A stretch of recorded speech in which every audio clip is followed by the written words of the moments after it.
నిన్న మొన్న మాట్లాడుతున్నారు వాళ్ళు 3 నెలల 6 నెలల కేసీఆర్ మళ్ళీ ముఖ్యమంత్రి అవుతాడు ఈ ప్రభుత్వాన్ని పడగొడతామని. నీ అయ్యా ఎవర్రా పడగొచ్చేటోడు? పడగొడతారా? ఎవడు కొట్టేది?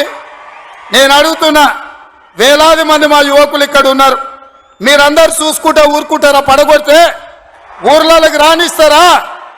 ఊర్లలో ఎవడన్నా ఈ ప్రభుత్వాన్ని పడగొట్టాలన్న ఆలోచన చేస్తే మీ ఊర్లో యాప చెట్టుకు కోదండం వేసి కొట్టండి, లాగుల తొండలు ఇడవండి.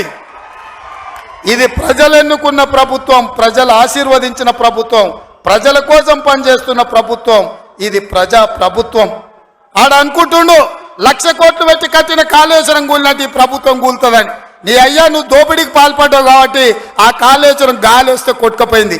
ఈ ప్రభుత్వం గాలి కాదు కదా, నీ ఖాందాన్ మొత్తం వచ్చినా బోర్ల బొక్కలు పండబెట్టి తొక్కుతాం. ఎవడా నీ ప్రభుత్వం పడుతుందనో 6 నెలలకో 3 నెలలకో కేసీఆర్ ముఖ్యమంత్రి అవుతాడని చెప్పిండంటే మూతి పండ్లు రాలుతాయని నేను చెప్పదలుచుకున్నా. ఇంకా మనమనే చూసిన నిత్యానంద స్వామి అని ఒక ఆయన ఉన్నాడు, తెలుసు కదా మీకు అందరికీ.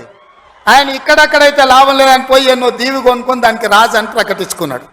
ఇక కేసీఆర్ సంపాదించిన అక్రమ సంపాదన ఉంటే పోయి ఏమన్నా అడవిలో పోయి ఎక్కడన్నా పోయి దీవులలో పోయి దీవి కొనుక్కొని దానికి రాజు అని ప్రకటించుకోవాల్సిందే, లేకపోతే ఆయన ఫామ్ హౌస్కి ఆయన ముఖ్యమంత్రి కావాల్సిందే తప్ప ఈ తెలంగాణ రాష్ట్రానికి మళ్ళీ జన్మలో ముఖ్యమంత్రి కాదు కదా, మంత్రి పదవి కూడా కేసీఆర్కు రాదని నేను చెప్పదలుచుకున్నా.